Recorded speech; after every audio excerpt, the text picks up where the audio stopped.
you. Hallelujah. Salamat, Panginoon. Indeed, wala kang katulad, Panginoon. Indeed, you alone, we give the praises and worship in this place, Panginoon. Maraming salamat, Panginoon. Hear the praises of our hearts, Panginoon.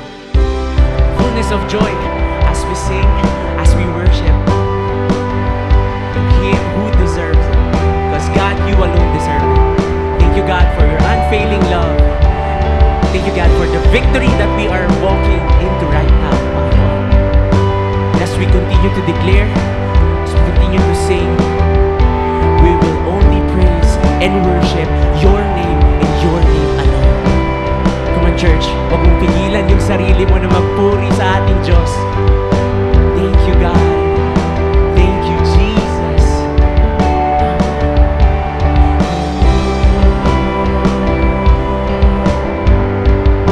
Praise you in this place. Let me sing. Everyone needs compassion, love that's never fading. Let mercy fall on me. Everyone needs forgiveness, the kindness of a Savior, the hope of a nation.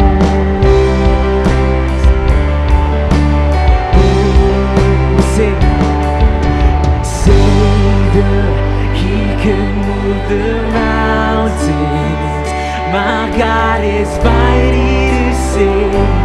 He is mighty to save. Forever, author of salvation. He rose and conquered the grave. Jesus conquered the grave. There's no praise your name.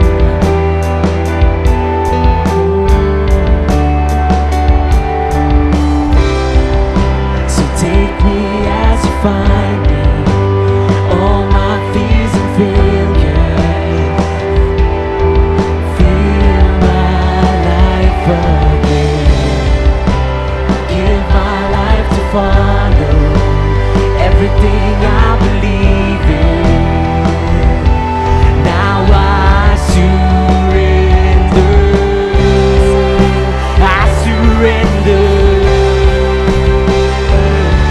'Cause Savior, He can move the mountains. My God is mighty to save. He is mighty to save. Forever, author of salvation. He rose and conquered the grave. Jesus conquered the grave. Savior, He can move the mountains. My God is mighty to save. He is mighty to save. Forever, author of salvation. He rose and conquered the grave. Jesus conquered the grave. Come on, church, praise Jesus in this place. Thank you, Panginoon. We pray for your presence to be in this place, Panginoon. Thank you. Thank you, Jesus. And as we sing this song, continue to declare this. That Lord, shine your light upon this world, Panginoon. And we sing. Shine your light and let the whole world see.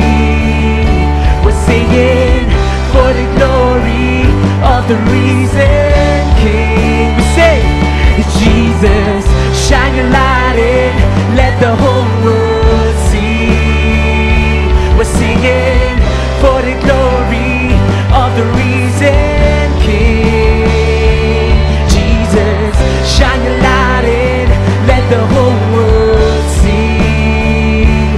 We're singing for the glory of the risen King. Jesus,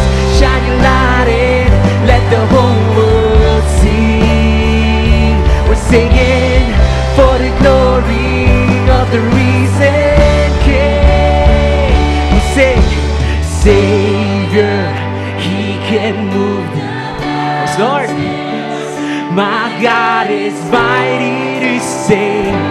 He is mighty to save.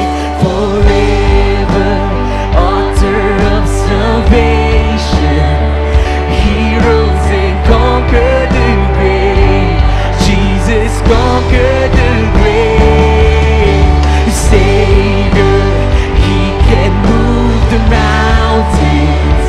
My God is mighty to save. He is mighty to save. Forever, author of salvation. He rose and conquered the grave. Jesus conquered the grave. Savior, He can move the mountains. My God is mighty to save. He is mighty to save. Oh, forever, author of salvation. He rose and conquered the grave. Jesus conquered the grave. Shine your light in, let the whole world see. We're singing for the glory of the risen King. Jesus, shine your light in, let the whole world see. We're singing for the glory of the risen King.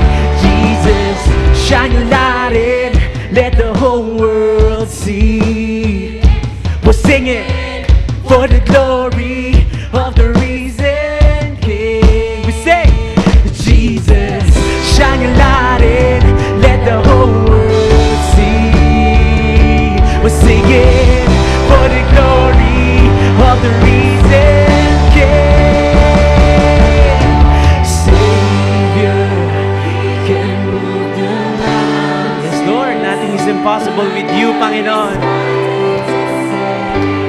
He is mighty to save.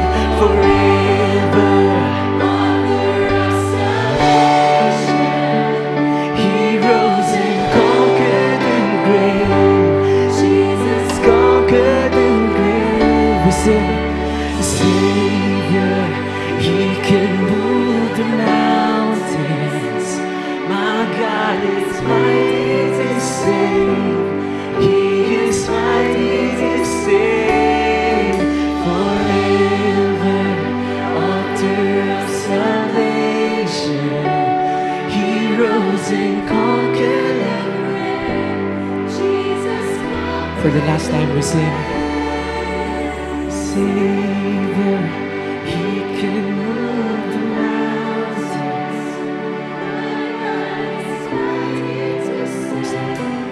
He is mighty to save. Forever, author of salvation. He rose and conquered the grave. Jesus conquered the grave. Come on, lahat po ng pinalakas ang pananampalataya ng Panginoong Jesus. Come on, let's give Him praise. Let's give Him praise and thank you, Lord. Because your presence cannot be contained in a place. You can't help but your presence to be experienced wherever we are. And today is not an exception. Amen, church? Let's believe that God is here. Come on, God is already here. His presence is here. And He is working. He is working. He is working right now in our midst. Thank you, God.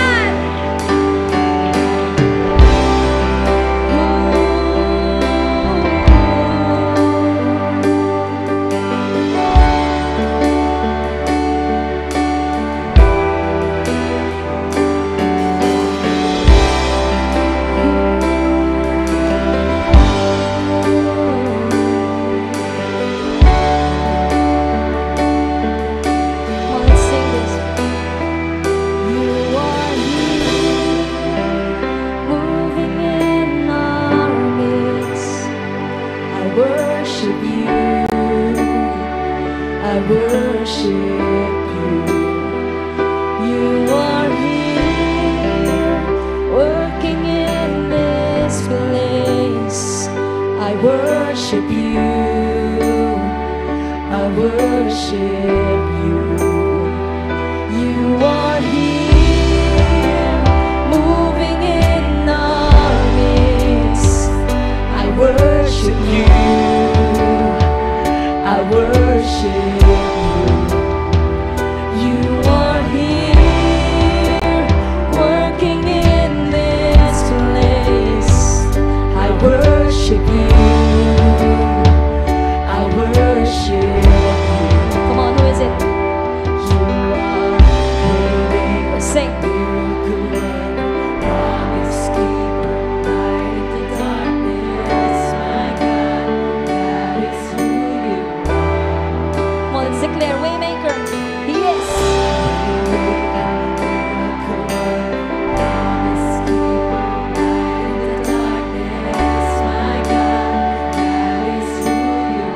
You know what? We always know. And actually, we're gonna sing it. Even if you don't see it, right now, actually right now, He is working. Amen? Yung mga iniwan mo, bago ka pumunta rito, if you surrendered it to Him, He is working on it right now. Come on! Believe in Him, praise Him, worship Him.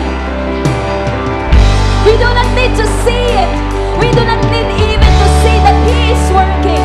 Because He said in His Word, if you trust in His Word, if you trust in His Word, He says in His Word, you are never forsaken.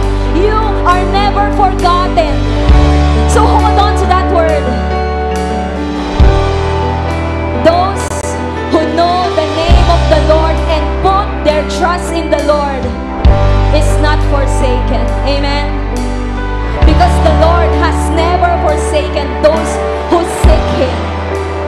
Who among you believe right now we are all seekers of God's presence? Amen. Seeker ka, naghahanap ka ng pagkilos sa buhay mo, naghahanap ka ng Diyos sa buhay mo.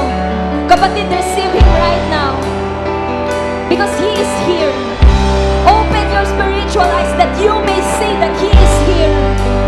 And our only response is to worship Him in spirit and in truth, believing that God is present, God is alive, God is victory.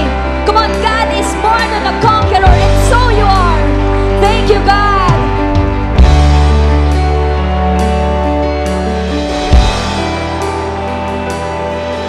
Even when I don't see it, you're working.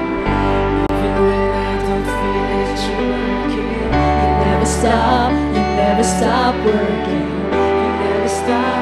Come on, sing it to your problems. Come on, sing. Even when I don't see it, you're working. Even when I don't feel it, you're working. You never stop working. You never stop working. Even when I don't see it, you're working. Come on, sing it over your fears. Even when I don't feel Sing it, it over you're your working. situations. Come on. You never stop working. Sing it over your life. You never stop working. Even when I don't see it, you're working. Even when I don't feel it, you're working. You never stop working. You never stop. Go You with faith, never we sing it stop once again. Even when I don't see it, you're working. Even when I don't feel it, you're working. You never stop working. You never stop working. Even when I don't see it, you're working. Even when I don't feel it, you're working. You never stop working. You never stop working. Even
and over again in our lives, Lord.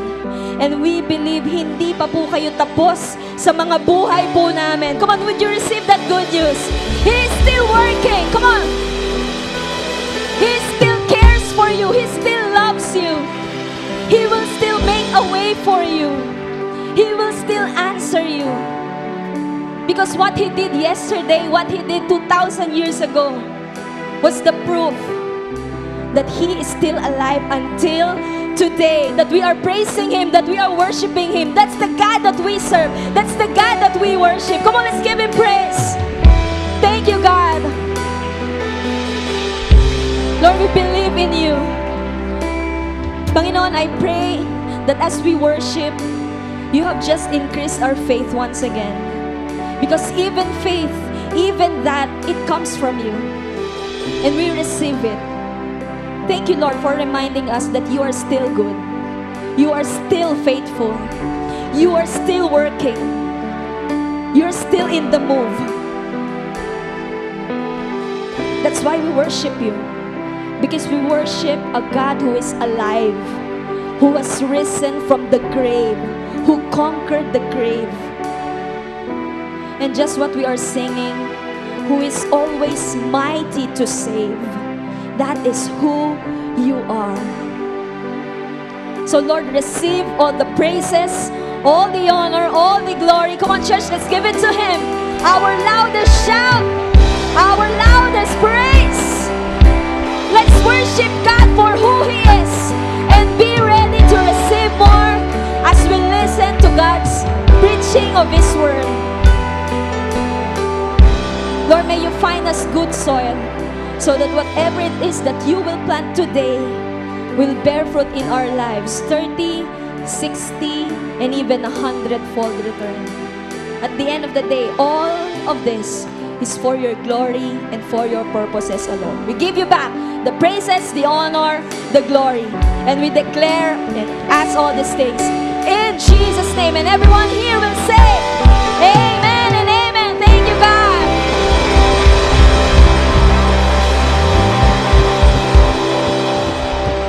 Our 7-second praise.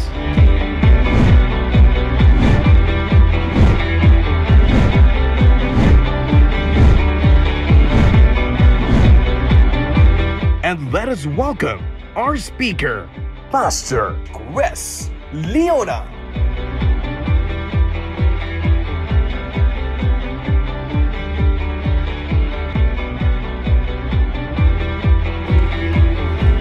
Sige pa, palakpakan natin ang Panginoon. He truly deserves our praise. Wow, grabe lang. Ano lang, no, sometimes importante rin saluhin natin, no, yung let's just pause for a moment and let's just bow our heads. Father God, we thank You for an amazing time of worship, Lord.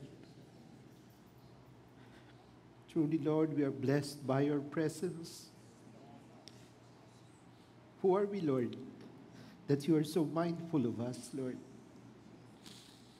So, Lord, we just ready our hearts, Lord God.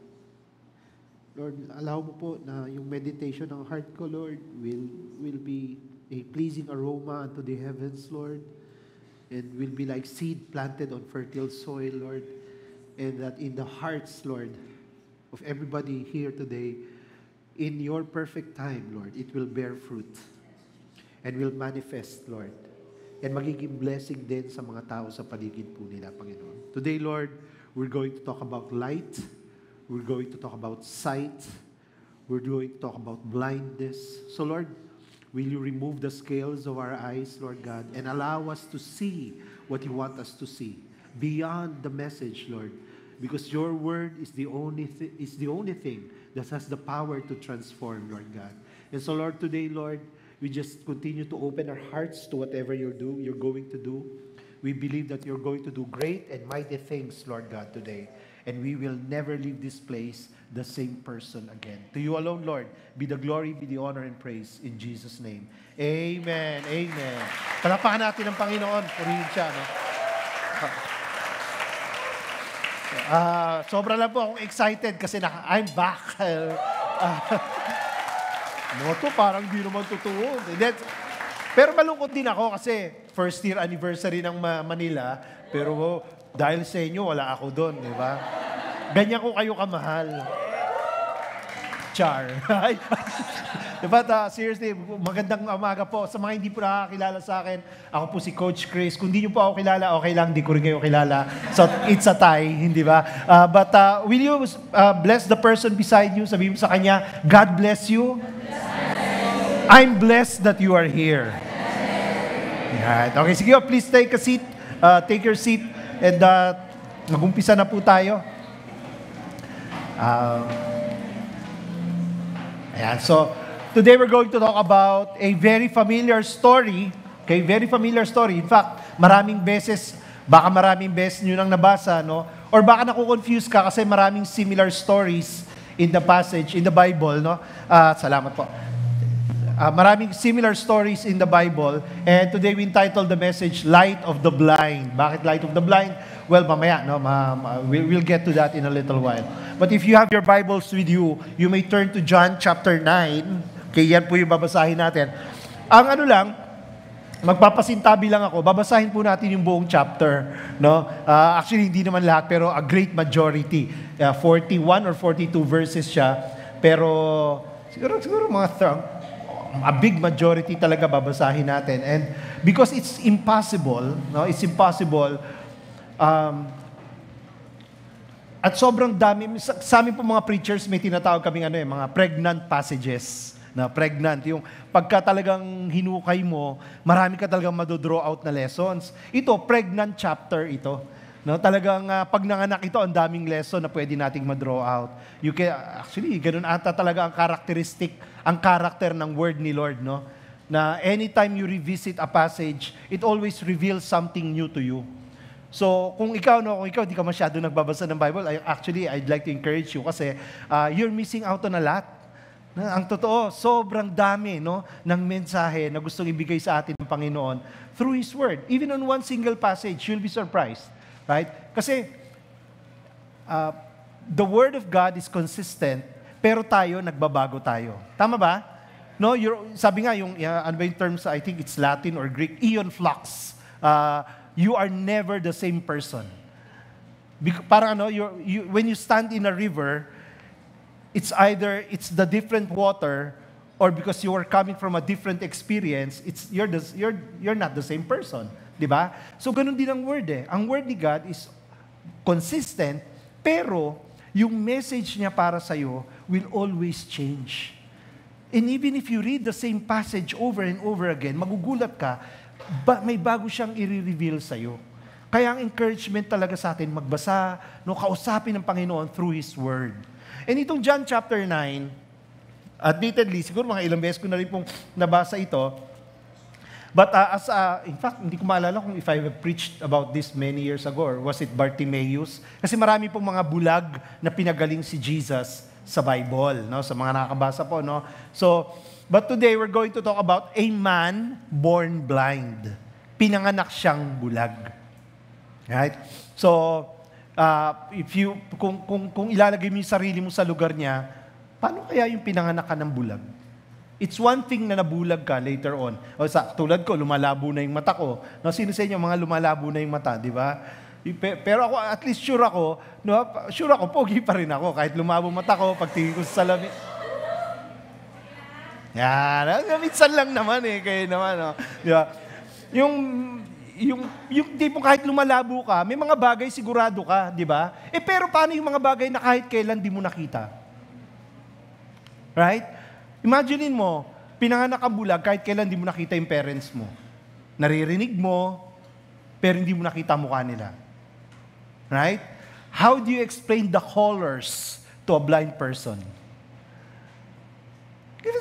Mayroong mga bagay talaga hindi natin fully ma-appreciate until we really dig deep, no? And ganun din sa word ni God, no? Like today, no? Basahin lang po natin, I'm going to read it bit by bit, and then in between, we'll try to draw out some lesson. Ano ba yung gusto ni Lord na makita natin? So let me start off by reading to you the first, I think, 7 or 8 verses. Sabi rito, as He passed by, sino po ito? Si Jesus. He saw a man blind from birth. Okay? And his disciples asked him, Rabbi, si Jesus po, isa rabbi, no? Who sinned? Who sinned? Tinatanong, sino may kasalanan?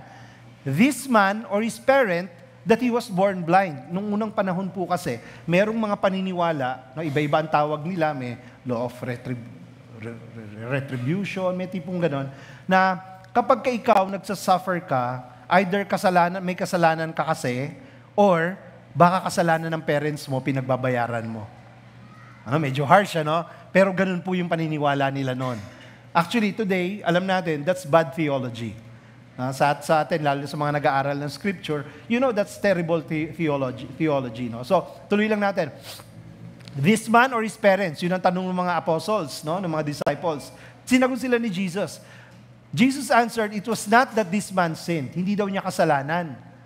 Or his parents, hindi rin daw yung parents. But the works of God might be displayed in him. In other words, may purpose. Ilalatag ko na agad, ano? Lahat ng pinagdadaanan natin, hindi man natin may papaliwanag lahat. Pero sigurado tayo, lahat may purpose. Amen? No, kaya nga yung kanta natin, miracle worker. Diba? Even if you don't feel it, you know He's working. Even if you don't see it, you know He's working. Bakit? Kasi may purpose. And on a great extent, si God lang talaga nakakaalam ng purpose. Marami talaga will remain a mystery. Di ba? So ito, biro mo, isipin mo kung may purpose, ang lupit naman. Di ba? Ang lupit. Biro mo kung ilang taon na siya, ilang taon niyang pinagdudusahan yung purpose niya. O teka muna, bago tayo, kasi may ganun hindi ba? Sino sa atin may ganun? Yung lifelong na, may dala-dala ka. Right? Minsan, ang kapugian, sumpayan. I know. Di ba? Yan, gusto ko, sa inyo hindi kayo malakas tumawa, no? Parang totoo kasi sinasabi ko. Kasi sa Manila, grabe sila makatawa, nakakapanlait. So parang sabi ko, ayoko na nga. Di ba? So, but seriously, di ba? Pogi ako. Ay, hindi pala ibig sabihin. But seriously, di ba? Meron ka minsan pinagdudusahan, ang tagal-tagal na. Tapos ang tanong mo, why God? Di ba? Ang tanong mo, why God? In other words, what's the purpose? Dito tingnan mo sabi niya, pero si Jesus na yung nagsabi. Right? Sabi niya that the works of God might be displayed in Him. In fact, just a few seconds later, totoo nga na madidisplay yung glory ni God. Let's continue. We must work the works of Him who sent me while it is day, night is coming. So sabi niya, meron siya, mamaya i-explain natin ito, i-unpack natin itong, we must work the works of Him who sent me while it is day, night is coming when no one can work. As long as I am in the world, I am the light of the world. And then, Jesus proceeded to heal the blind man. Having said these things, ano daw yung ginawa niya? He spit on the ground. No? Dumura siya sa lupa. Gumawa siya ng putik, gamit yung laway niya, and then gamit yung putik, inanoint niya dun sa mata nung bulag, di ba? Siguro, iniisip ko no? Siguro may unspoken conversation dito na yung tipong, Jesus, ano yun? Uy, ano yun? Tapos, ano yun? Miyami, andito na, di ba? Ano yan? Di ba? Isipin mo yun, di ba? Ano feeling mo kung ikaw yun? Di ba? So, tuloy natin, Tapos eto pa. Sabi ni Jesus, go wash in the pool of Siloam. Bulag nga, inutusan pa. Hindi ba? Mag-commute ka, sabi. Sakay ka ng Egypt, babaha ka sa kanto ng Siloam, tapos, wash. So he went and washed and came back seeing. Grabe, no? Yung naglalakad ka, tapos yung mga tao nakikita ka, bulag ka, tapos may putik ka sa mukha. Hindi ba? Wow. Ang sure tayo ganito. Nung bumalik siya, nakakakita na siya. Right? Pag-usapan natin to a great deal, kung ano man yun, yung pinagawa sa kanya, kung paano siya pinagaling. Kasi may iba, pinagaling ni Jesus by just merely touching the eyes. May iba, pinagaling si Jesus, sinabi lang niya. Right? May iba, hinawakan lang niya. Pero ito, kakaiba. Diba? Ginamitan ng putik, dinuraan, right? Kung ikaw papipiliin, anong gusto mo? Right? Pero ito, so ito, one thing is sure. Jesus is the light of the blind. Now, when we talk about blindness, we are also talking about not just physical blindness, we're also talking about spiritual blindness. I believe, isa to sa tema ng Bible kung bakit napakarami niyang pinagaling na bulag. Of course, ibang kwento pa yung ibang kwento na kaya maraming, I'd like to believe, kaya maraming pinagaling na bulag si Jesus is because marami kasing prophecy talaga. Now, if you look at Isaiah, sa Isaiah, napakarami. Ang Isaiah po, nasa Old Testament, and sinulat po siya 700 years before dumating si Jesus. Pinrophesy na ni Isaiah, through the Spirit of the Lord, pinrophesy niya na darating si Jesus, na merong darating na Messiah, magpapagaling ng mga may sakit. And on many occasions, binanggit niya talaga, may mga bulag na pagagalingin. May mga mata na makakakita. Ibig sabihin, every time na nagpe-perform ng miracle si Jesus, 700 years later, ano yung nangyayari? Jesus is authenticating Him being a Messiah. Kasi posible namang nag-usap yun, di ba? 700 years later. Di ba? Teka, 700 years ang magpagaling ka. No. It was really by the Spirit of the Lord nung sinulat yon ni Isaiah. In fact, there are so many prophecies that was fulfilled by Jesus. Marami doon yung pagpapagaling niya ng may sakit. At ilan doon yung mga bulag na nakakita. Apparently, kaya pala siguro, kung meron siyang bias, meron kayang bias si Jesus, baka mali yung sinasabi ko, baka tamaan ako ng kidlat dito, pero apparently, kung may pinakapaboritong milagro si Jesus, tingin ko lang yung magpagaling ng bulag. Ang dami niyang pinagaling na bulag, pero ito yung pinakakaiba. So, indeed, Jesus is the light of the blind. Amen? Right? Jesus is the light of the blind. Pero, ang isang nakaka-curious dito sa story ito, tanungin niyo ako ano? Englishin natin, what? Wow. Di ba? Iba pala pag social, no? Ang nakaka-curious kasi dito, towards the end of the story, bumaliktad yung kwento. Yung bulag, naging light of the blind. Ano ibig sabihin? Yung bulag mismo, naging ginamit siya ng Panginoon para siya mismo makatulong at maraming tao makakita rin. Ang point natin ganito ikaw may pinagdaanan ka, pero tingin ko isa sa purpose ng pinagdadaanan mo para matulungan mo rin yung iba na may pinagdadaanan similar to yours. Amen? Let me tell you, let me share with you a very quick story. Kami ni Mrs., ni Mami Tess, sa mga nakapanood sa Ignite, nag-guest kami yung guest nung last Ignite, and we were sharing our family stories. And isa dun sa parang yung man born blind, sa kwento namin, sa mga hindi po nakakilala sa amin, meron po kaming panganay, yung panganay namin, isa lang naman po ang panganay ko, at least yun ang alam ko, malalaman natin, di ba? Usually daw, sa burol na nalaman yan, di ba? May daddy, tapos may nakiiyak din, daddy. Anyway, that's another story for another time. That's another story for another lifetime. But, asa na nga ako? Okay. Yung panganay namin, si Jello, alam naman ng marami, special child siya. Right? So, ano po siya, autistic po siya, and right now, nasa bahay siya. He's already 34 years old. Checking? Tama ba ako? Tama. Kasi sa edad lagi ako sumasablay. So, he's already 34 years old. So, 34 years na siyang autistic. He's been autistic since birth. Right? Now, may kilala kami, totoo to, two people, to be exact. Yung isa na matagal kong nakasama, yung tatay niya, katrabaho ko, special child autistic, and then somehow, gumaling. Talagang milagro ni Lord. Minsan napapanood sa 700 Club Asia yung storya nila, because they were featured many years ago. Tapos meron namang isa dun sa Autism Society of the Philippines, may isang fini-feature lagi doon, matanda na siya, siguro 40 plus years old na siya, I've lost track na, pero talagang nag-work na sa office, autistic po yun. So akong tanong ko, Lord, bakit hindi kami?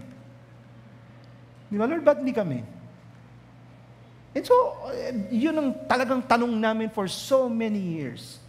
Until when I came to know the Lord Jesus Christ, when my wife came to know the Lord Jesus Christ, God gave us a different perspective.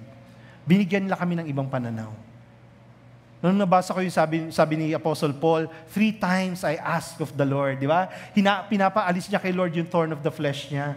Anong sabi ni Lord? My grace is sufficient for you. Sabi ko, Lord, yun ba yung sagot mo? Nasapat yung grasya mo sa buhay namin, na kahit hindi mo pagalingin si Jesus, Lord, this is something na you will work for your glory. Diba? So, kami ba tinitingnan, ang lupit mo naman, Lord? Ganun ba pananaw namin? Hindi. Ang pananaw namin ngayon, we are so blessed. You know, every time we talk about Jello, every time we share our experience about him, ako feeling ko nakaka-encourage kami ng mga people going through the same thing. Right? And baka may kakilala kayo, tingin nyo hindi makamove on, pakausap nyo sa amin. Totoo. Because I believe that is part of our mission. That's part of our calling, to encourage people. Na yung pinagdadaanan namin, hanggang ngayon, pinagdadaanan pa rin naman namin, ha? Grabe, ang dami namin natutunan. Natutunan namin paano i-jello-proof ang bahay. Di ba? Jello-proof. Yung tipong, hindi siya makakalabas, pero kami makakapasok. Pero pag magnanakaw, hindi rin makakapasok. O, paano yun, di ba? Yung gano'n, natuto kami na, ano pa mga natutunan natin, kayo may mga maliliit, yung mga may toddlers, mahilig umakyat sa mga shelves, di ba? O, napakadelikado nun. Lahat ng cabinet nakadikit sa wall. O, baka din yung ginagawa yun. That's something you might want to think about, di ba? Yung mga tipong gano'n. So, nung nasundan na yung panganay namin, no, 4 pa yung sumunod, ang dami namin natutunan. Right? Even sa mga regular, sa mga hindi special, applicable, di ba? Pero tingnan niyo itong perspective na to na ni-reveal sa akin ni Lord. Anak, sabi ni Lord sa akin in one of my prayer times, sabi ni Lord, anak, tignan mo ang tawag sa kanila special child. Anong tawag sa akin? Sino sa inyo makaka-claim special dad siya? Come on. May kilala ko, di ba? Special parent tayo. Tama ba? Kami lang. Kasi wala kayong special child Tama? Lord, bakit sa amin? Sagot ni Lord, bakit hindi sa'yo? Baka kaya special. Kasi pinili for a purpose. So now, every time we look at Jello, tingin namin sa kanya, he's a gift. He's a testimony na special kami in the eyes of the Lord. Right? I'd like to encourage yung mga parents ng special children. Grabe, napaka-special ng tingin ng Diyos sa'yo. Meron kang kaya na hindi kaya ng ibang magulang. You just have to find out ano yun. Right? So, yung ganun, kaya sabi ko, later on, nung pag kami na nagsishare, grabe, no, yung dati naming, why Lord, why Lord? Ngayon, ang ano ko, thank you Lord. Na-realize natin, pwede pala yung ganun. Right? Magkakaroon ka lang talaga ng different perspective. Tingnan mo tong blind man. Towards the end, pag binasa mo itong kabuuan ng storyang to, siya na ngayon yung nagbibigay ng patotoo. Yun ang challenge sa atin ngayong araw na to Ikaw, anong patotoo yung ibibigay mo? Right? How can you be a light to the blind? Kasi ang totoo, lahat naman tayo may certain kind of blindness. Tingnan mo yung katabi mo.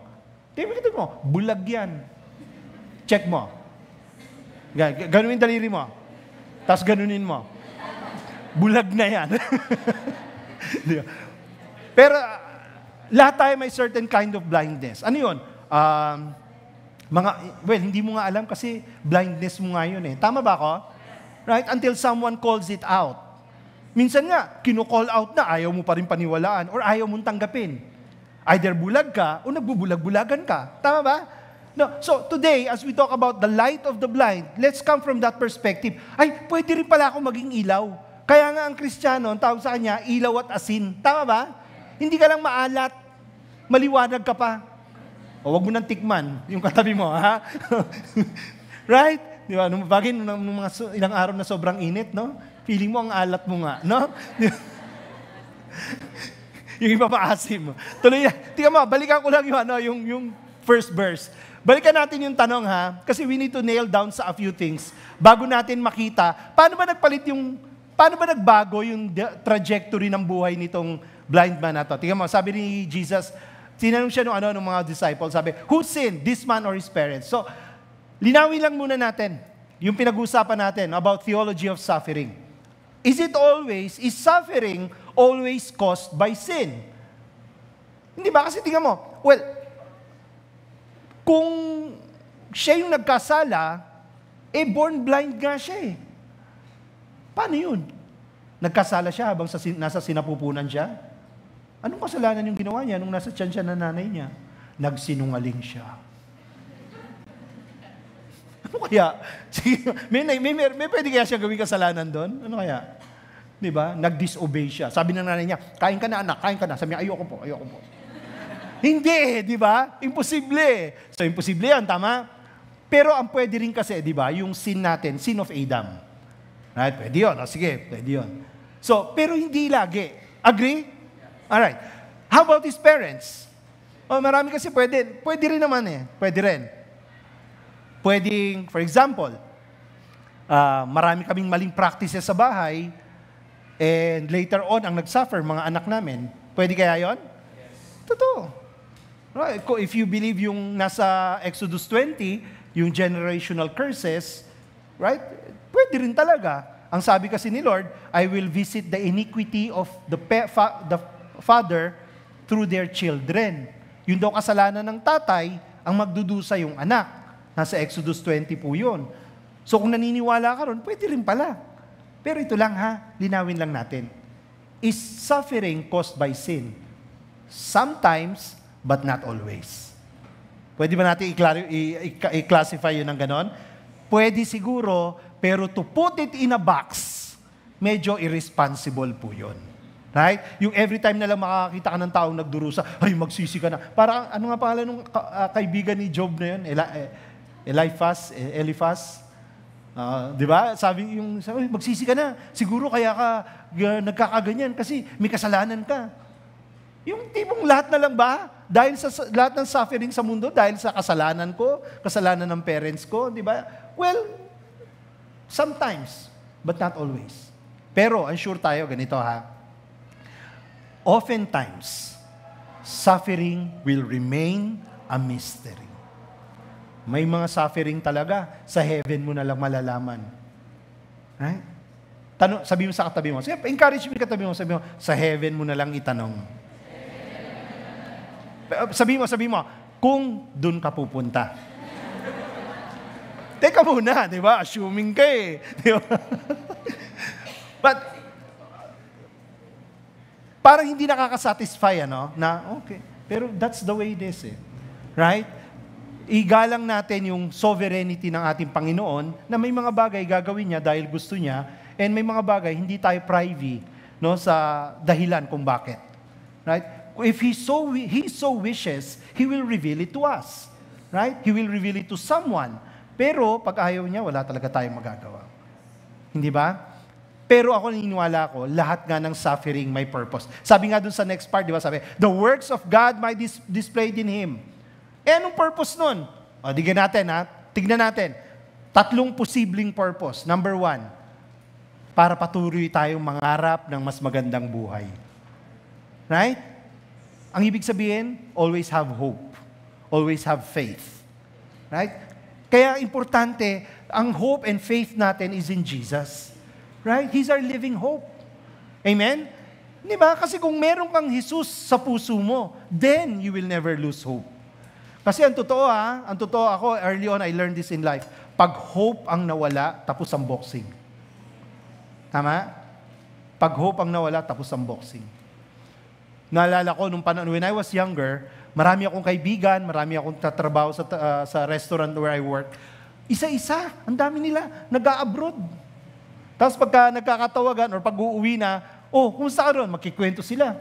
Pagdating nila ron, 3 trabaho. Nakarinig na kayo ng ganong kwento? Di ba? 2 trabaho. No? Dito, tatamad-tamad, pero doon 3 trabaho. Tatanungin mo, bakit doon na kaya mo mag-3 trabaho? Ba't dito hindi ka mag-3 trabaho? Wala nang pag-asa rito. Ano nawala? Hope. Pero ba't pagdating doon, nagta-3 trabaho? Kasi doon daw may pag-asa. But I believe hope is not found in a place. Hope is not found in a person. Hope is found in Jesus. Amen? Sabi mo sa katabi mo, hope is in Jesus. Diba? Kaya nga, kapag tayo nahihirapan, ang pangarap natin lagi, if you have Jesus in your heart, right? Ang pangarap mo lagi, oh, this too shall pass. Matatapos din to. Di ba? Kasi hindi naman ako nilagay ni Lord para sa mundong to para magdusa eh. Tama. Kay Jay kaya si Lord, ay ito ilalagay ko dito, special siya. Pahihirapan ko siya. Two things I know about God to be true. God is powerful. Amen? And God is good. Guys, you have to understand. Sobrang potent nung combination na yun. Right? Isipin mo ha, if God is powerful and He is not good, can you imagine anong kasamaan na pwede mangyari sa buhay natin? Do you realize that? O baliktarin natin. If God is good, but He has no power, anong pag-asa natin? Right? So ako, dalawang bagay na pinanghahawakan ko, God is good, God is powerful. Pag ako nahihirapan, God is good. May purpose to. May magandang kalalabasan. God is powerful. Kaya niyang baguhin to. Eh bakit hindi pa? May purpose nga eh. Right? Encourage mo yung katabi mo, sabi mo, may purpose kasi, batukan mo na malakas dito. Tinotoo. Right? So, kapag ganun kasi, you will always strive for a better world. Amen? Isa pang purpose siguro, I feel isang purpose pa ng suffering is that it allows us to seek to be a better person. No, lalo na sa ating mga Christians, ang tawag natin dyan, sanctification. Right? Why? Kasi God is preparing you for a great and mighty thing. Diba? Kasi para ma-promote ka sa grade 2, makapasa ka muna sa grade 1. Tama anak? Diba? May exam ang buhay eh. Bago ka ipasa, mag-i-exam ka. Anong tawag doon? Suffering. Yun ang purpose. O tapos ka na sa grade 2, ay hinahanda ka na niya sa grade 3. Di ba? Ayaw na suffering? O diyan ka lang. Diyan sa grade level na yan. Do you realize how important sufferings are? Especially for Christians? Right? Yung pala yung next level mo. Di ba? Yung pala yung magpo-promote sa'yo. O ngayon, bigla ka na-excite, Lord, suffer pa more. Di ba? Pag ganun pala ang pananaw mo, parang gusto mo pa. Hindi ba? Seek to become a better person. Lastly, of course, marami pang iba, pero tingin ko, especially related dito sa ating kwento, to share a better testimony. Yung pag tinanong ka, kumusta ka na? Grabe, ready na agad yung kwento mo, no? Itong blind man, ang one-liner niya mamaya, you will find out, ito lang, I was blind, but now I see. Yun lang ang testimony niya. How can you dispute that? No, matagal na siyang bulag, nakita mo, ilang taon nandun, nakaupo, namamalimos, tapos biglang kaharap mo, nakatingin sa'yo, nakikipag-usap, wow, how will you dispute that? How will you dispute a testimony mo na ginawa ng Diyos sa buhay mo? Nobody can take that away from you. So ang point natin dito, kapatid ha, ang point natin dito, you can be a light to the blind. So ang tanong, how? Tanong niyo ako, how? Ayan, balik kayo next week. Hindi. Tatapusin natin. Marami pa namang oras. So, how to be a light to the blind? Tatlo lang po pag-usapan natin. Pero, as we talk about it, sabi ko nga po buong chapter, no, tatalon-talon po tayo, unti-untiin natin. But we'll talk about 3 people na kinausap nung blind man. Okay? 3 group of people. Number 1, kinausap niya yung mga neighbors niya. Okay? So, ikaw yung neighbor, kilala mo bulag siya. All throughout his life, bulag siya. Right? Then, nakausap niya yung mga Pharisees. Si Pharisees, mga kaaway ni Jesus to. Ito yung mga taong galit na galit sa kanya, mga religious leaders of their time. Hindi nila matanggap si Jesus for some reason, hindi nila matanggap si Jesus. And then lastly, pag-uusapan natin mismo, ano ba yung interaction niya with Jesus? Okay? So unahin natin yung mga neighbors. Sabi sa verse 8, the neighbors and those who had seen him before as a beggar were saying. So, anong pagkakakilala niya sa kanya? Beggar. Anong pagkakakilala sa kanya? Blind beggar. Malinaw, no? Blind beggar. And then sabi, is this not the man who used to sit and beg? Di ba siya yung namamalimos? Right? Some said, it is he. Others said, no, but he is like him. Pero kamukha, di ba? Sabi naman niya, ako yun. So they said to him, paano ka nakakita? Then how were your eyes open? Kinuwento niya ngayon. He answered, the man called Jesus made mud and anointed my eyes and said to me, go to Siloam and wash. So I went and washed and received my sight. Yun lang simpleng testimony niya, di ba? Kausap niya yung mga neighbors at sabi ng mga neighbors, where is he? Ang sagot niya, I do not know. Pag tingnan niyo to pag nung tinuloy niya, dahil hindi sila nakakuha ng magandang paliwanag sa kanya, dinala niya siya sa Pharisees.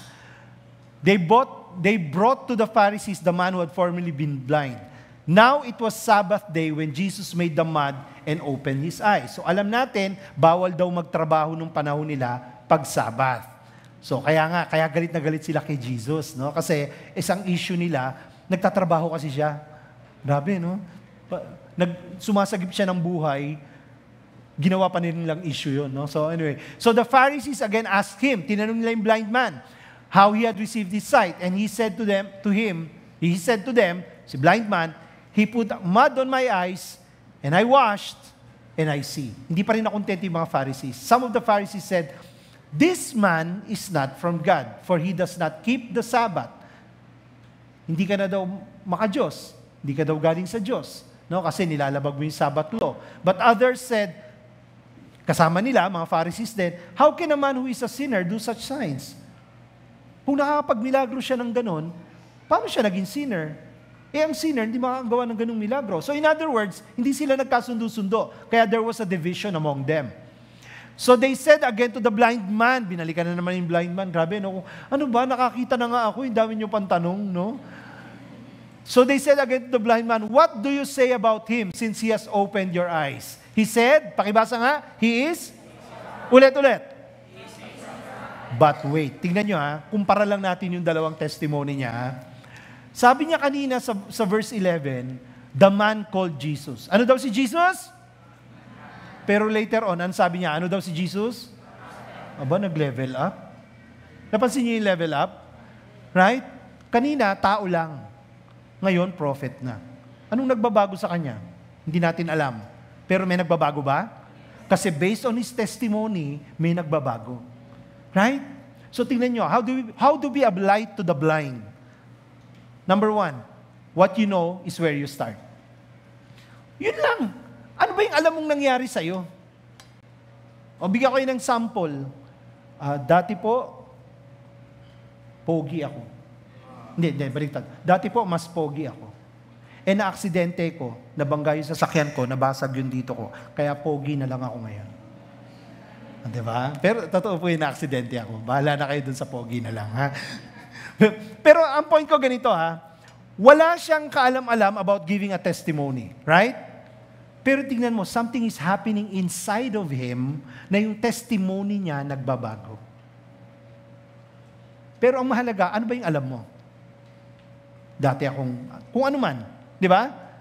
Dati akong addict. Ngayon, addict pa rin. Di ba? May mga kilala tayong ganun tama ba? O, sige, ako, personal testimony. Dati po ako, lahat na ata ng bisyo na subukan ko. O, yung mga nakakilala sa akin, alam niyo na yung testimony ko. Di ba? Lahat ng bisyo na subukan ko. Right? Huminto na ako kagabi. Hindi. Kasi magpipreach ako Hindi pa. Hindi, matagal na. Early 2000. Actually, as soon as I came to know the Lord Jesus, ang una ko nag-give up, sigarilyo. Hindi ako nasasarapan kasi sa yosi. Kaya siguro ganun, yung iba nahihirapang mag-give up kasi nag-enjoy sila. Tama ba ako? Come on. Ayaw umamin. Mahuhuli kasi pag may tumatango. Di ba? Siguro, kaya immediately when I received Jesus, ang una ko nag-give up, yung smoking ko. Tapos, natagalan ako sa toma. Natagalan talaga ako, mga 1 taon pa bago. Talagang, grabe, ako po dati, pagpapasok ako sa trabaho, shot muna ako. Ang paniniwala ko, I perform better pag tipsy ako. Di ba? Iba rin no? Totoo. Nagmamanage po ako ng restaurant, tapos may stock ako ng, paborito ko, vodka.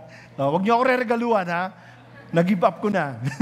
So, paborito ko vodka, tapos may mga vodka ako sa kusina namin.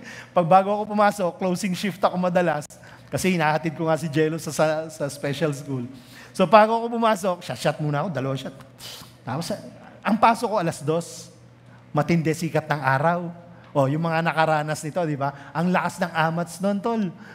Di ba? Yung bagong toma ka, tapos tatapat ka sa mainit na araw. Wow, grabe. Ang daming bituin. Kaya pagdating ko sa trabaho, wow, ang hyper ako talaga. Grabe. Pero sabi ko, grabe, no? Pero doon ako nahirapan. Nahirapan ako, nag-struggle ako, talagang gusto kong i-give up. Yan ang siguro mga 1 or 2 years bago ko nag-give up. Di ba? Pero yun ang alam ko. No, kaya nga pagka tinatanong ako, bibigyan ko sila yung kasi ang haba na po ng journey natin bilang Kristiyano, di ba? 2004, 2001, ilang taon na yun, 20 plus years. Sa ministry, ilang years na rin. So pag may nagtatanong sa akin, lalo ng mga high school friends namin ng wife ko, ang long and short of it, dati ganito ako, eto na ako ngayon. Di ba? O dati nasa restaurant ako, pastor ako ngayon. Layo, ano? Right? Kasi dun sa gitna, anong sagot dun? Milagro. Right? Kung gusto mo naman, kung may oras ka, mahaba ang panahon, di kwento ko sa yung journey ko. Pero anong milagro? Yung dati kang nasa secular world, puro ka bisyo, ito pagkakakilala sa'yo, pasimuno pa nga ako eh. Pasimuno pa ako. Kung ano nakikwento ko nito. Yung pag pumasok ka sa may sarili kang lamesa. Uy, andito na si Sir Chris. Yung gano'n, di ba? Grabe. Yung gano'n ka dati, tapos ngayon pastor ka. Anong tawag doon? Milagro. Di ba? Alam mo kung naniniwala ako, it may have taken quite a while, pero sa atin na may pinagdadaanan ngayon, yung kinanta natin, totoo yan eh. Kahit hindi mo nakikita, may ginagawa ang Diyos.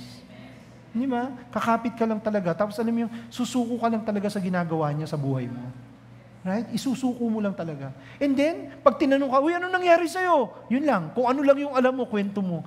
Huwag kasi minsan, pag nakakarinig tayo ng mga testimony, di ba? Lalo pag ma-attend ka ng mga conference, tapos may mga nagkikwento, di ba? Nakakaano talaga yung mga testimonies ng mga tao. But we forget yung mga early times ng conversion mo. Napakasimple. Kaya nga, na-realize ko tama, 2001 kami na born again, ako na born again, 2004 yung wife ko, pero, pag binalikan ko, high school pa lang kami, may nagtatanim na ng word ni God sa puso namin. Ba't yun? Hindi ko maalala. Di ba? In fact, elementary pa lang ako, may nagtayo ng charismatic church sa harap ng bahay namin. Tapos pinipilit ako ng nanay kong umattend. Yung alive, yung ganun sila. Ako naman, ang bata-bata ko pa, alive. Siguro baka nung panahon na yun, natataniman na rin ako. Kasi ang hinahanap natin lagi yung mga game changers. Hindi ba? Ang hinahanap natin yung mga may goosebumps na kwento. Pero ang di mo naalala, paano ka ba nagsimula talaga? Na napakamahal ka ng Diyos, maaga pa lang sa buhay mo, kinakatagpo ka na niya. Right? Gusto kong invite kayo sa ganun, ha? Baka hindi mo pa nagagawa, baka buo na yung testimony mo, pero ang nakalimutan mo, may backstory ka pa pala. Right? Kasi minsan yun ang mas nakakamangha eh. Yung gaano kasimpleng kumilos si Lord sa buhay mo. Na minsan yun na overlook pa natin. Tingnan mo siya, ang simple-simple lang sagot niya. Sabi niya, the man called Jesus made mad. Kaya alam mo yun, di ba kung ako nga yung nakikinig, pinayagan mo yun? Di ba, nag-invite pa nga ng mas maraming inquiry yung tanong niya, yung kwento niya. So I went and washed and received. Ito na nga, paano? Naglakad ka? Ba't ka pumayag? Yung tipong ganon, di ba? Ang totoo kasi ganito, no? Whether napakasimple. Come on, let me see a show of hands. Sino rito may testimony? Taas ang kamay. Yan. O yung mga hindi nagtaas ng kamay, wala pa ba? Well, don't worry. Why? God is writing your story. Right? God is about to write a story para sa'yo. Kung papayagan mo lang siya. Ito kasi yung totoo. All God's stories are authored by God. No matter how big, no matter how small, lahat yan pwedeng gamitin ng Diyos for His glory. Amen? Gagamitin niya yan. Kahit gaano kaliit yung kwentong yan, alam mo sa ibang nakikinig, napakalaki na yan. Baka sa'yo napakaliit nung ginawa ni Lord, ha? Baka kasi ang dami mo ng experience, tapos ang nakatuto ka dun sa malalaking testimony mo, baka yung maliit mo, higanti na sa ibang nagsisimula pa lang. Right? So ako natututo ako, pagkaharap ko mga nasa campus, hindi ko kikwento yung nangyari sa akin sa corporate, kung paano kumilos si Lord na nung nalulugi yung kumpanya, ganitong ginawa niya. Hindi ko kikwento yun. Ang kikwento ko nung estudyante rin ako. Napakasimple sa akin, pero napaka-profound para sa kanila. Tama? Diba? Sino rito? Na-win sa campus. Taas ang kamay. Taas ang kamay. Yung mga na-win sa campus. O, tignan mo? Diba? Kasama sa kwento mo yan. Tama? Diba? Of course, pag ang kaharap mo na, mga nasa corporate, hindi mo kikwento yung campus story mo. Right? Kung meron ka ng story na ka-level nila, yun ang kikwento mo. Pero ito ang point natin. Lahat ng kwento authored by God. Amen? So, ipagamit natin, ha? Pangalawa, papagamit mo yan. Bakit? Kasi si Jesus yung nasa center niyan, eh. Right? Yun naman kasi yun, eh. Ang babantayan kasi natin, pag yung testimony natin, ang nagiging sentro tayo. Di ba? Alam mo yung apology? The study of me. Di ba? Me, I, and ako. Me, I, and myself. Di ba? Come on. Sige, magkwento tayo. O, tapos na ako magkwento. Sige, kwento mo naman yung tungkol sa akin. Grabe, ikaw pa rin. Di ba? Yung apology, ang galing-galing mo sa apology. No. A good testimony, a God testimony, has no other center than Jesus. Right in the middle of that testimony is Jesus. Pag binasa mo nga itong blind man na to, lumitaw lang si Jesus sa una tsaka sa dulo. Pero alam mo, hindi mangyayari yung testimony niya kung wala si Jesus. Right? Siya na mismo yung nagsasabi lagi nung Jesus.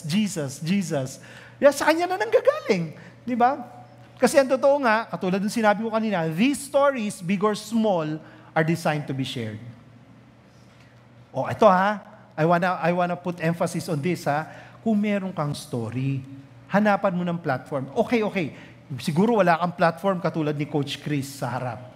Siguro wala kang platform katulad nila Pastora Miles na nakakakanta ka sa harap. Pero sigurado ako may purpose yan. Right? Sigurado ako may hinahanda si God na platform para sa'yo. Okay? It may be big, it may be small, it may be in the church, it may be sa labas, it may be sa school, it may be sa trabaho, it may be sa kalsada, it can be anywhere. Basta unang-unang step, isurrender mo kay Lord yung testimony mo. Sabihin mo kay Lord, Lord, gamitin mo po yung kwento ko. Right? Kasi magugulat ka, ha? Magugulat ka by how many people will be blessed by your testimony. Magugulat ka. Kahapon, nakita ko si Tin, kahapon may ano dito. Ano ba yung kahapon? Birthday. Baptismal sana sasabihin ko. Napansin ko lang kasi ang konti ng balloons. No? Sa mga nandito, no? Sana parang wala akong masyado nakitang balloons. Sana dinagdagan nyo pa, na? Hindi. Sabi ko, hindi kami makalakad sa dami ng lobo. Pero, that's a kind of testimony, right? Especially yung message ni Tin tsaka ni Julio sa dulo. Oh, sobrang ganda. Sobrang ganda, no? I can imagine to many people who are listening, marami doon, if not all, were blessed. Right? Yung ganun, nabigyan sila ng platform, no matter how short, no? Pero ginamit nila. Ikaw, pag nabigyan ka ng platform, you have to grab that opportunity. And how do you start? You start with what you know. Amen? O, wag nang papagawa ako ng testimony kay Coach Chris. Wag na. Busy ako. Tsaka pag ako, may bayad ako. Ha? Then, joke lang. But seriously, ha? No, you start with what you know. The Holy Spirit is in you.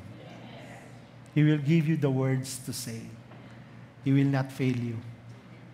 Yeah? Just utter a simple prayer. No? Lord, Holy Spirit, tulungan mo naman ako. Ganun lang ako, He will never fail you. Right? Amen? Punta tayo sa point number 2. Yun nga ang point natin. Your experience is what you share. How can anyone dispute your experience? Right? Of course, ayaw natin ang Christianity, ni-reduce mo into experience. No? Naiyak kasi ako, kaya Christian ako. Hindi ganun ang ibig natin sabihin. Ha? Sabi natin, di ba, naririnig natin madalas ito, that the Christian faith is a personal faith. Amen? Yeah, kasi ang invitation is a change of relationship. Right? Kasi pag tinanggap mo si Jesus, what happens, sabi sa Gospel of John, you now become a child of God. Tama ba? Alright, so nung tinanggap mo si Jesus, you become a child of God, ibig sabihin, ang nagbago, relationship. Dati, you're a child of the world, ngayon, you're a child of God. Siguro, you're a child of your parents, but more importantly, beginning the time that you receive Jesus, you are a child of God. That's why the Christian faith is a personal faith. Amen? Pero, the Christian faith is also a public faith. Hindi siya private. Walang secret agent na Christian. Ha? Yung hindi ka umiimik na Christian ka, tapos nung nakita, "Uy, Christian ka pala?" Oo. Hindi kasi halata eh. Lalo na yung actions mo, hindi pa nga mukhang Christian, di ba? Talaga hindi ka nahahalata. So, pero the Christian faith is a public faith. You are meant to be seen. Sabihin mo sa katabi mo, magpakita ka kasi. Right? No, hindi ko sinasabi lahat tatayo sa harap. Hindi natin sinasabi na lahat kakanta, lahat tutugtog, lahat tatayo sa gate para bumate. No. Ang punto lang, ipakita mo yung pananampalataya mo. Right? Just as how paano pinakita ng iba who invited you. Naalala niyo ba? Nung una kayo na-invite sa church? O baka may mga bisita tayo rito ha. Yung pag-invite sa inyo is an act of public faith. Kasi kung hindi nila kayo ni-invite, ibig sabihin tinatago nila yung pagiging Christian nila. Di ba? Kasi ang laking risk nun eh. Aminin na natin ha. I want to be gentle when I say this. Yung iba baka hindi makapag-invite. Kasi nag-aalala ka, naku, malalaman nila, Christian ako. Sabi, ay, nahihiya ka. Bakit? Kasi hindi naging Kristiyano yung ugali mo. Right? I want to say that with much love, ha? Baka kaya hindi mo na-invite yung mga kasama mo o walang gustong sumama sa'yo kasi hindi mo nga ma-public yung faith mo kasi baka hindi nga maganda yung testimony mo. Tapikin mo yung katabi mo. Sabi mo, ikaw ang topic.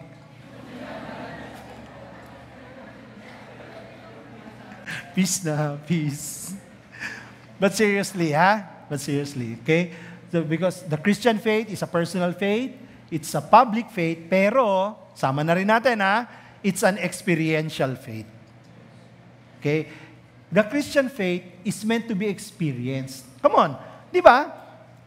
Na-experience mo ang goodness ni God. Amen? Na-experience mo ang grace ni God. Amen?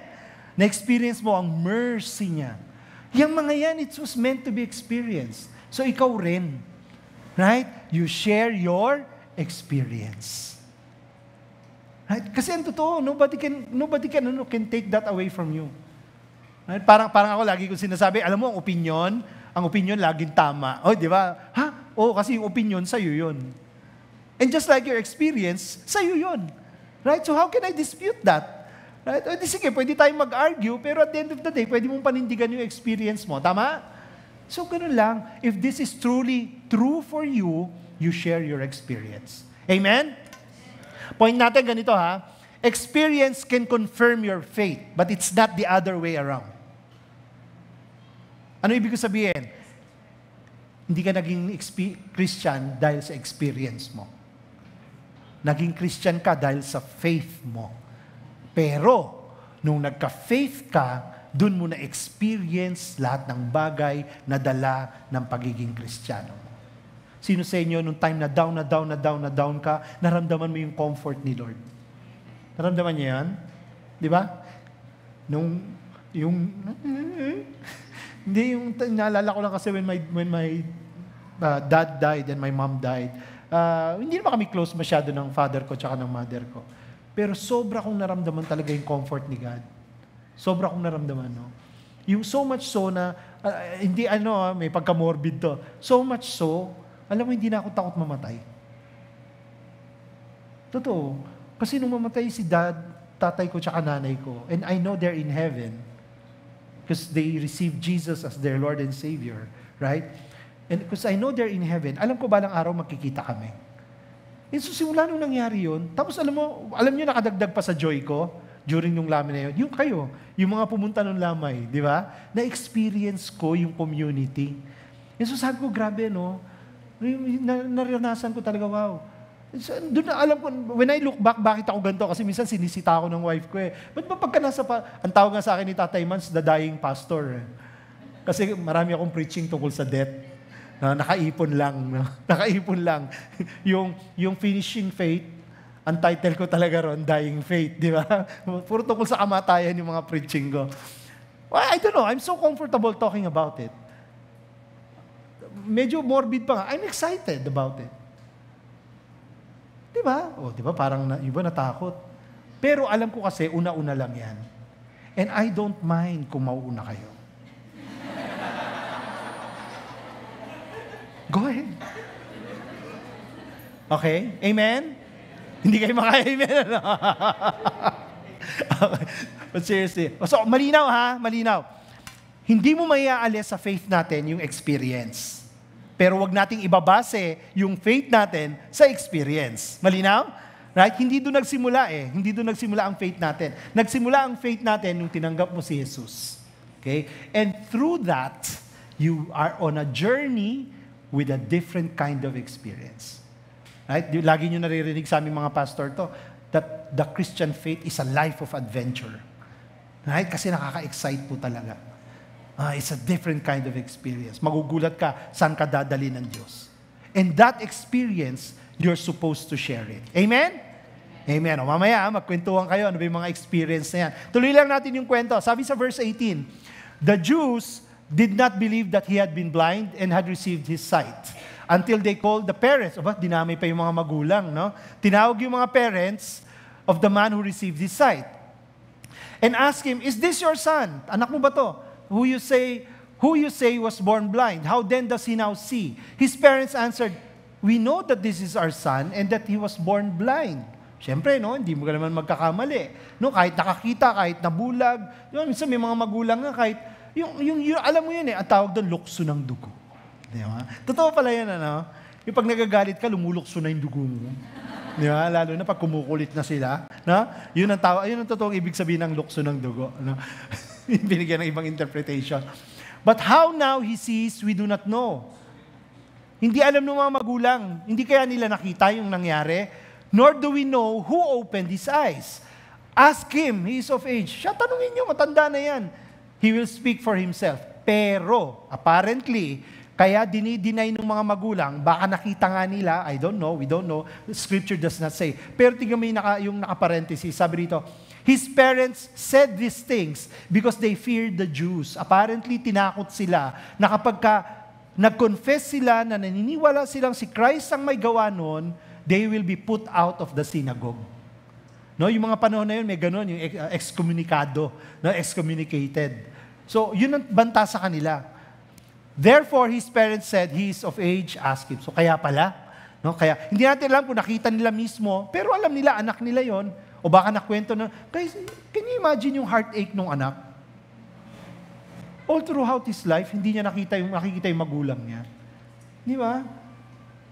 Tapos nandun ka sa oras na dapat mong i-celebrate and they're not there to celebrate it with you. In fact, they're putting some distance away from you. Di ba ang hurt? Masyakit. Come on, right? Naintindihan niyo gano'ng ka-painful yan? First time mo nakita yung face ng magulang mo. Right? Gusto mo sana yakapin. Di ba? Tapos ngayon, nagdidistansya sila sa'yo. No? Parang pakulang na lang sabihin, hindi namin siya kilala. Nasakit, ano? Di ba? Itong tatlong taong to, hihinto lang ako ng konti, medyo kakambyo lang tayo ng konti. Okay? Itong tatlong grupo ng taong to, as you share your testimony in your everyday walk of life, of your Christian life, you will meet these three kinds of people. Sino to? Yung neighbors, yung Pharisees, even yung parents. Right? Tingnan mo yung neighbors. Ano yung sabi ng neighbors? Is this not the man who used to sit and beg? Some said it is he. Others said, hindi nila nakilala. Alam mo, hindi ko maintindihan. Kapitbahay mo, ba't hindi mo nakilala? I can only think of two things. Bakit kaya? Una, he was out of context. Sanay sila, nakikita nila, nakaupo, namamalimos, tapos biglang nasa harap na nila nakakakita. Hindi ba? Every day, dadaan sila kung sa synagogue, kung saan man siya namamalimos, nakikita nila, oh, kapitbahay ko yan. Oh, kapitbahay ko yan. Bukas, oh, kapitbahay ko yan. Ilang taon nakikita nila, oh, kapitbahay ko yan. Bigla mo nakita, nakasarap mo, nakatayo, nakakakita na. So, posible. Tama? Or baka naman, sobra na silang nasanay na nandun siya, hindi na nila tinitignan. To the point na, nung humarap na sa kanila, hindi na nila namukhaan. Right? Nung nagbago ka, sino yung sabi, wow, ikaw? Hindi ka na magbabago? Nakarinig na kayo ng ganun? Yung hindi nila makalimutan yung nakaraan mo. Nagsishare ka ng testimony mo, pero they're still judging you by your past. Yan yung mga neighbors ng buhay mo. Huwag ka madidishearten pero ang totoo marami yan. Na some people just simply cannot see you beyond your past. Right? Yung iba kailangan pa ng maraming preba. Di ba? Pero ganun talaga eh. Di ba? Yung pagka nandyan na, tuwing makikita kayo, ang naaalala nila yung nagawa mo dati. Pero come on, kasama yun sa ni-redeem ni Christ eh. Amen? Ang nakikita nila, yung kasama mo sila sa bisyo dati. Pero teka, sinuko na sa krus yan eh. But these people, they just cannot see you beyond your past. Anong gagawin mo? Kalimutan mo sila. Sharean mo sila. Pag ayaw, move on. Why? Because they just simply cannot see you beyond your past. What about the parents? Ano sabi ng mga parents? Oh, kilala namin yan, anak namin yan, pero he was born blind. But how he now sees, we do not know. Anong problema? Ang problema, they cannot celebrate with him. For one reason or another, they cannot celebrate with their child. May mga taong ganun eh. Okay? May mga taong they will not celebrate with you thinking you made the wrong decision. Narinig niyo na ba yung personal sa amin itong mag-asawa eh? Bakit kasi kailangan pang magpalit ng relihiyon? Di ba? Tapos, so ngayon, pati mga occasions, pati mga traditions, magkaiba na rin kayo na sineselebrate. Kasi, di ba? Ibang ganun, why can't, hindi na lang meron kang dating mga kaibigan mo na lang sila dati. Right? Kasi they cannot celebrate yung pagbabagong ginagawa ng Diyos sa buhay mo. Totoo ba to? May nangyayari bang ganito? Yes. Right? You know, others will not celebrate with you. Kasi tingin nila mali yung decision mo. Hindi pa kasi nila nakikita yung nakikita mo. Again pagka nangyari ito sa atin, how do we approach this? We approach this with love and with respect. Okay? Hindi tayo antagonistic, hindi tayo nangaaway, but we always approach this with love and respect. And lastly, yung mga Pharisees. Itong mga Pharisees, wala ibang lahi ito. Hindi nila matanggap kasi si Jesus. Well, number one, kasi lawbreaker daw siya. Okay? Well, number two, kasi yan totoo, hindi sila naniniwalang siya yung Messiah. Sinner daw siya. Right? So, may mga taong ganito kang makakasama, it's not about you. Okay? It's about Jesus. So, ang hinuhusgahan nila, hindi ikaw. Ang hinuhusgahan nila, yung faith mo. Right? Ang hinuhusgahan nila, si Jesus. Kung ano man ang tingin nila kay Jesus. So, ang point natin, kapatid, ganito as we become light to the blind, we will encounter these people. But take heart. Okay? Laban lang. Sabi nga ni Lola Belen, ay, sino nanonood? Showcall lang, showcall. Hindi nanonood ng Itbulaga. Ay, nako. Okay. Wala, no? Can't buy me love. Ayan, marami akong kabata. Okay, game. So, tuloy natin. Tuloy natin yung kwento, Matatapos na tayo. Sabi sa verse 25, sumagot si ito yung pinakamahabang sagot. I think ito yung pinakamahabang sagot ng blind man. Sabi ng blind man, he answered, whether he's a sinner, I do not know. One thing. Sabihin niyo na malakas, one thing. One thing I do know, that though I was blind, now I see. Ibabaran lang natin yung one thing I do know. Tagalogin nyo nga. What's different dito sa testimony to? Sure na siya. Right? Sure na siya. Nakita niyo paano nagbago yung testimony niya? Nung una, kinuwento lang niya yung alam niyang nangyari. Tapos nung medyo nagbago, prophet na raw. Di ba? Ngayon hindi. Sure na siya. Isa lang ang alam ko. Right? You get to that point that you are so sure of your faith. Right? You're willing to die of your faith. Sabi niya, one thing I do know, napapagod na siguro siya, no? Piko na siya. Bahala ka dyan, sabi niya. Bahala ka dyan, isa lang ang alam ko. Ang alam ko, bulag ako. Ngayon, nakakita na ako. They said to him, what did he do to you? How did he open your eyes? Paulit-ulit? Paulit-ulit? Di ba? He answered them, I have told you already. Yun na ngayon. Sa Tagalog siguro yan, paulit-ulit, paulit-ulit. And you would not listen. Why do you want to hear it again? Do you also want to become His disciples? But wait. Sabihin na malakas, wait.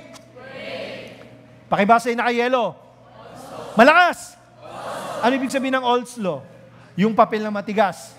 Di ba? Olslo paper. Nakakabulol eh. Hindi, ano yung also? Teka muna, sabi niya, kayo rin ba gusto niyo maging disciple? Anong ini-imply niya? Disciple na siya. Hello? Kanina sawag niya kay Jesus, the man. Tinawag niya, the prophet. Teka muna, disciple na ako. Assuming. Pero tingnan niyo, nakita niyo yung nagbago? Grabe, no? Grabe yung journey niya. Yung paggaling ng mata niya, yung physical blindness niya, instantaneously, pero yung pagbago ng faith niya, almost the same.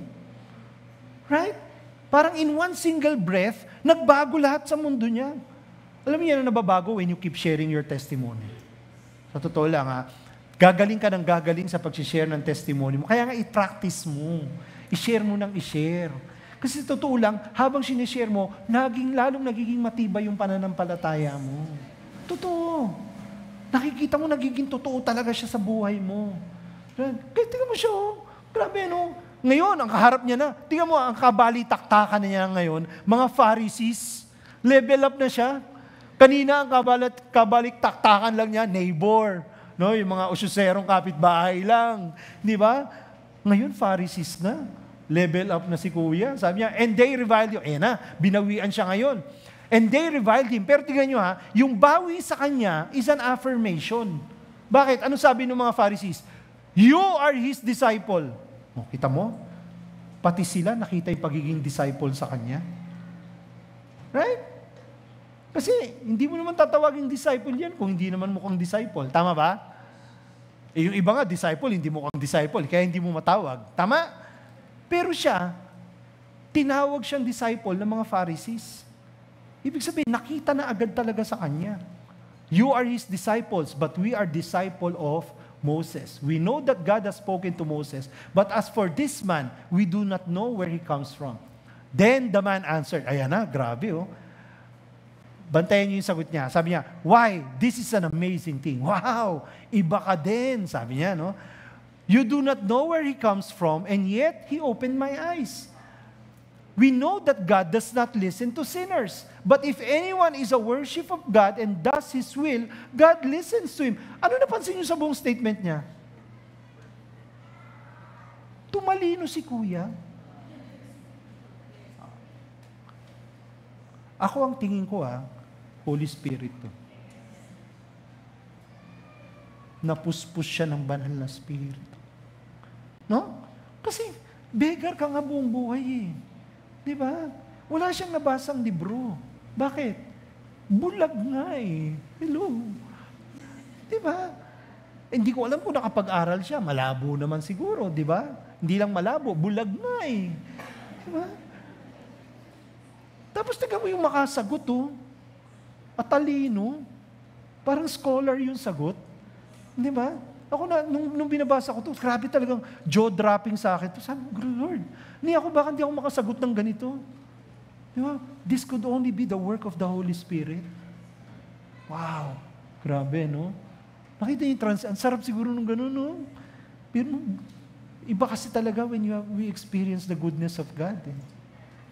Grabe sabi niya, we know that God does not this. Saan niya nakuha itong mga ideyang to? Grabe lang. Now, since the world, never since the world began has it been heard that anyone opened the eyes of a man born blind? If this man were not from God, he could do nothing. Grabe yung assertion niya. Sigurado siya galing kay Lord. Grabe, no? Grabe yung pagbabago nitong taong to. They answered him, you were born in utter sin and you will, galing-galing mo, tuturuan mo pa kami, ha? Di ba? And they cast him out. Pagtabi-tabihin lang natin, ha? Para lang mas makita natin. Kanina, ang sabi niya, the man called Jesus. And then later on, naging prophet. Ngayon, ano sabi niya? Disciple ako. Wow. Right? In fact, hindi lang siyang nag-declare na disciple siya. Pati ibang tao, dineclare disciple na siya. Bakit? Kasi yung pinaniniwalaan mo, makikita sa'yo. Yun ang gusto natin. Right? Gusto na, isang napakasarap na affirmation is when people call, alam mo, may nagbago sa'yo. Di ba? And alam natin, it could never have been us. Right? It could never have been us. It could have only been the work of the Holy Spirit. Diba, sarap nun? Ang sarap nun yung pag may nagsabi na sa'yo, ano nangyari sa'yo? Ikaw ba yan? Napalitan ka ng alien. Di ba yung gano'n? Di ba may ganun biruan, di ba? Pag nagbago yung galing, kinuha ng alien. Di ba? Yung sobrang laki ng transformation mo or sobrang ang tagal nilang hindi nakita, nung nakita nila, completely changed person ka na. Kaya hindi sila makapaniwala. Why? Kasi ang nakikita na nila sa'yo, yung paniniwala mo. Meron isang sikat na quotation. No? I think siya ata ang original nito. Sabi rito, be careful how you live. You will be the only Bible some people will ever read. Right? Because some people might not even get the chance to read the Bible. Some people might not even go to church. Pero dahil nakita nila sa buhay mo, yung pinamumuhay mo, naniwala sila sa Diyos. Grabe yun, ano? Yan ang testimony. Now, ang sinasabi lang natin ganito, mga kaibigan, ang sinasabi natin, no matter where you are in your journey of faith, you always have a testimony. Right? Sa mga kaibigan natin dito, na tingin mo parang wala pa ako, well, you start by receiving Jesus. You start by having a relationship with our Lord. Right? That alone is a testimony. Yung testimony na dati hindi ka nang hindi, ngayon napa-oo ka. That's a testimony. Why? Something touched you. Something worked in you, kaya ikaw napa-oo ka. Hindi ba? I-push mo. Push yourself towards that right direction. Right? And that's the beginning of your testimony. Naniniwala ako, lahat ng tao dito, without exemption, we can all be a light to the blind. Diba? Kaya nga sinabi ni Lord, diba? We are all salt and light. Nung nagsindi ka ng ilaw, hindi mo naman tinatago yung ilaw eh.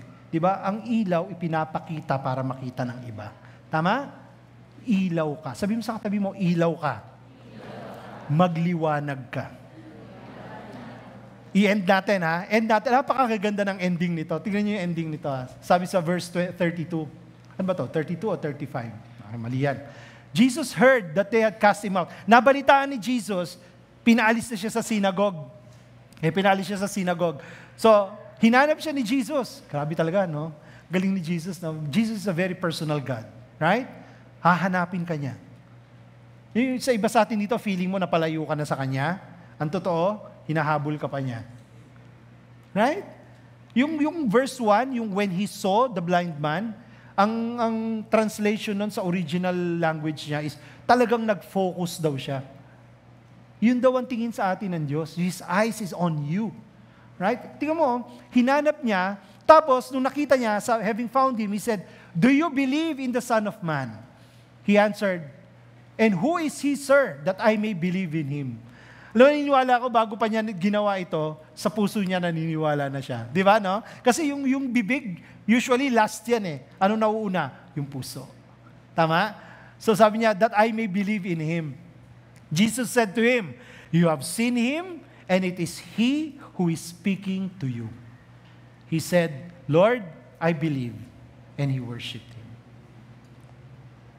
Pag binalik kami yung umpisa, bulag na namamalimos, sumasamba kay Jesus.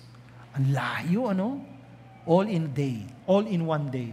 That's the power of God working in this person. Ano pa kaya yung kaya niyang gawin sa buhay mo? Right? Gusto ko mag-marinate yun sa puso natin na, Lord, ano ba yung pagagawa mo sa akin? Kasi yun ang challenge sa atin. Ang challenge sa atin dito, tingnan nyo babalikan ko yung verse 4. Sabi sa verse 4, we must work the works of Him who sent me while it is day, night is coming when no one can work. Can we read this all together? We must, ready, begin. We must work the works of Him who sent me while it is day, night is coming when no one can work. Ulitin natin, iinom kasi ulit ako. Hindi, joke. Tingnan nyo yung sagutin natin to ng 4 wives and a husband, yung what, when, where, why, how. Okay? Okay. Who? Sino daw yung kausap? Sinong kausap? We. Kausap niya yung disciples. Hindi sinabi ni Jesus, ako lang. Right? So kasama ka ba rito? Yes. Ang challenge is, kung ano man yung pinagagawa, kasama ka daw sa gagawa. O, tapikin mo yung katabi mo, kasama ka. Yan, para magising, kasi parang nag-headbang na Di ba? Ganun na Okay, natapik na, okay na, game. So, we kasama siya. Kasama ka. We. How? Must. Ano yung ibig sabihin ng must? Ibig sabihin, walang exemption. Right? Susunod ka. Pag hindi ka sumunod, it's a sin. Malinaw? Takuha natin, must Hindi sinabing may. Right? We must. Ikaw, ako, kailangan natin gawin. Ang alin? What? Work the works of Him. So alam na natin sino who, alam natin how, alam natin yung what. Ano yung works? Well, in this context, sharing your testimony. Being a light to the blind. Right? Okay? Dapat daw pala gawin natin. Okay. When? Kailan natin gagawin? While it is day. Ibig sabihin, now na. Now na. Hanggat may oras. Why? Kasi night is coming. Kasi kukunin ka na ni Lord. Because life is short, right? Nobody is promised tomorrow. Hindi natin alam kung matatapos pa ba natin to. Right? Ang totoo, that's reality. Right? Let's face it. Walang pinangakuan ng bukas. So, ba't pa tayo magpapabanjing-banjing? Ba't pa natin ipagpapabukas? Yung isang bagay na pinagagawa naman pala sa'yo, malinaw. Na pinapagawa pala sa atin. Tama? Share your testimony. That's the challenge. Right? Ang challenge ngayon is, mamaya, pagkatapos, kanino ka mag-share? While it is day, night is coming. So, dyan natin tatapusin yan as we close with our big idea. Ang big idea natin, simpleng-simple lang. Shine your lights so others may see. Kasi ang totoo, kung walang kikilos, many of the people around us might remain blind for quite some time. Come on, may kumilos Kaya ikaw, natanggal yung scale of your eyes. May kumilos, kaya ikaw ngayon, kahit papano hindi ka na spiritually blind. Let's do the same thing for others. Right? Especially if you claim you care for these people. Right? Come on. Ang challenge natin, we must while there is light. Amen? Tapikin mo yung katabi mo, sabi mo, kilos na be? Sige, can I ask everyone to bow their heads? Let's all bow our heads. Sige, let me just pray for everyone. Lord, thank you God for your message, for your amazing word, Lord. Lord, talagang laki talaga ng gawain, Panginoon. Pero ang hinahanap mo rin, Panginoon, sino ba yung magtataas ng kamay, sasabihin, here I am, send me. So Lord, today, challenge us. Work in us, Lord God. Tulungan mo kami, Panginoon, na totoo, Lord, yung milagro mo, nandyan lang, kumikilos ka sa paligid namin, Panginoon. Pero yung milagro mo, pwede rin kami yun. Pwedeng kami yung gagamitin mo sa buhay ng ibang tao. So Lord, ang challenge today, Lord, is that, Lord, sa dilim ng mundo ngayon, kailangan ng liwanag. Lord, ang prayer ko is that amongst us, amongst everyone inside this room, we may act while there is light. Because night is coming. We may act to do the work that you want us to do. To shine your light into this world. Thank you, Lord, sa lahat ng ginawa mo. Amen. Come on, let's all rise. Sino po sa atin dito naka-receive ng personal word from the Lord? Can you clap your hands for Jesus? And of course, for the life of our pastor, Pastor Chris. You know what we're gonna sing as we respond to the message? Sino po sa atin dito, we have a story or two ng ginawa sa atin ng Lord? Yung testimony po natin that we can share. That's what we're gonna sing. Okay? Yung salvation na binigay sa atin ng ating Panginoong Diyos, yung kabutihan na naranasan po natin. Let's just continue to remember that. Can we do that? As we sing this song, let's continue to remember it. Let's acknowledge it so that in our lifetime, the works of God can be done this time through us. Amen. Come on, let's praise God.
if there is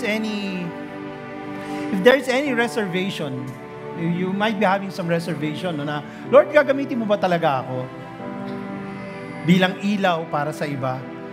Let me share you this as an encouragement. Si Jesus, marami siyang sinabing I am. No, meron tayong lesson dito, no, sa pulpit about a year ago, yung mga I am series natin, di ba? Maraming sinabi si Jesus na I am. I am the bread, I am the way, I am the door. Pero sa lahat ng I am ni Jesus, yung I am the light lang, yung ipinasa niya sa atin. Wala kang mababasa na I am the bread, you are the bread. Walang ganon. I am the light, I am the way, you are the way. Walang ganon, no? I am the door, you are the door. Walang ganon. Pero meron, I am the light. Sabi, di ba? I am the light of the world. Anyone who receives me will not fall in darkness. Right? Pero, siya rin ang nagsabi, you are the light, the salt and light of the world. So, ibig sabihin pala, the moment na na-receive mo yung ilaw, dapat magliwanag ka rin. Hindi ba? Yung liwanag mo, yung hindi nakakasilaw, pero yung liwanag mo na nagbibigay ng buhay. Right? Yung apoy na hindi nakakapaso, pero yung apoy na nagpapainit ng pananampalataya sa Diyos. So, yun ang prayer ko para sa atin, mga kapatid. Mula sa araw na to, no, huwag natin itago yung ilaw natin. Napakadilim ng mundo. And I think many of us will agree the world is getting darker and darker. And all the more we Christians should be, all the more be, of all time in history, today is the time, all the more that we should be a light of the world. Right? Let's all bow our heads. Father God, we thank you for the work that you have done here today. Oh, Holy Spirit, thank you, Lord, for moving in this place. Thank you, Lord, for the work that you have accomplished. We do not wish to take any credit, Lord. Not unto us, wala po sa amin, Lord. Ikaw lang po ang kumilos ngayong araw na to, kaya sa iyo lang po talaga lahat ng papuri. Panginoon, salamat po. Hayaan mo, Lord, na yung natanggap namin na salita, yung natanggap namin na challenge, Lord, will be like a fire that will burn in our heart. And that, Lord, paglabas po namin, talaga nag-aapoy po kami.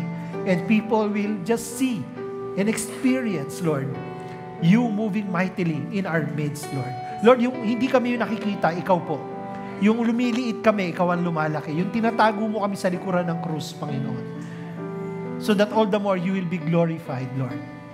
All the more praises will be unto you alone, not unto us. Lord, salamat po, Panginoon.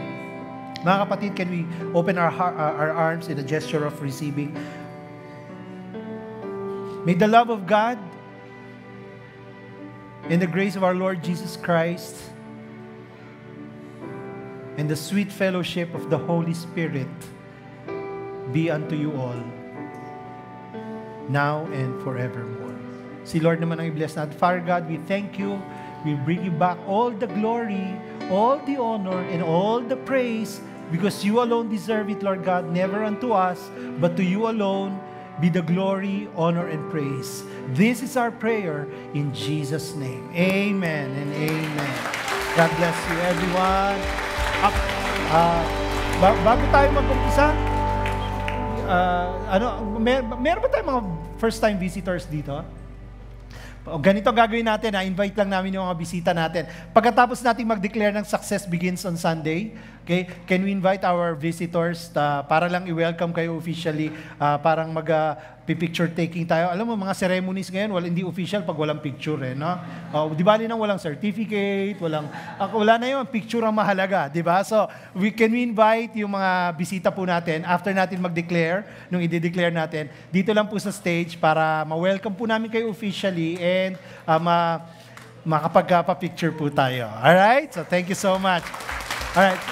Sige, can we give our Lord a clap offering bago tayo magwawalay?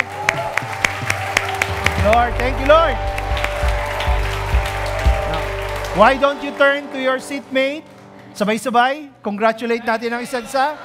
So, success begins on Sunday. God bless you, everyone.